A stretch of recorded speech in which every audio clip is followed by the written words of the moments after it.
Bota punto do mês é seriedade que verdade biba em política. Para mim é unheard of. Eu não estou compreendendo, eu quero que a comunidade aruba tampouco está compreender com ministro que forma parte de governo, está proximamente de uma lista de partido supostamente novo aqui na Aruba, segundo o que está agora papia, mas mantendo sua posição como ministro. É algo que não somente mostra que é anticonstitucional, no sentido que não porta desoriar o sentado de conselho de ministro, então forma parte de outro partido que não tem conselho de ministro, está mostrando que o mundo que está sua cabeça totalmente, generando que papia de integridade, generando que papia de uma política nova, nós queremos certo momento que nós não compreender a política nova aqui sobre integridade, lo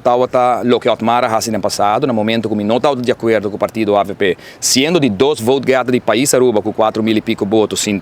como um ministro mais popular do governo e do gabinete, o Sr. Mike Eyman, 2,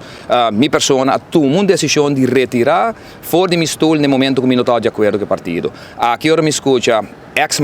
mandatário na papia e bisa, não, basta tempo que nós não estamos de acordo com o outro, mas nós queremos sentar com o outro, e agora aqui que nós estamos separados fora de outro, ainda nós queremos sentar com o outro, nós queremos dormir de cama, dentro de casa, de que está ex-casado, dentro de casa aqui, mientras bota bem está freio,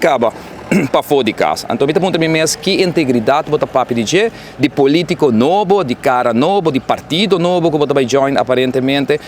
mostrando que a política aqui é uma política que o povo alcança, a política que o povo quer uma política sincera, que agora o bisa não que bota vai assim, bota cumprir com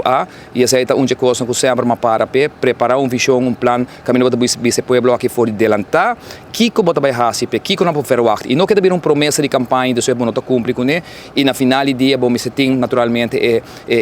personalidade para pôr naturalmente instrumento para cumprir com a comunidade Aruba. Agora vou mostrar-me arriba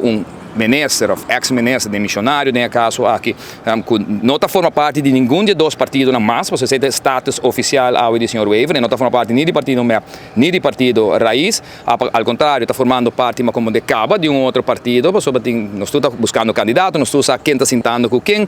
e quem está reunindo com quem, então me aponta mesmo quanto com íntegro botar como partido novo, com íntegro botar como político, para botar sentar dentro do governo, no momento não há que ainda seguir carga de responsabilidade de ministro, mas não forma parte de nenhum, não está formando coalição no momento não há aqui.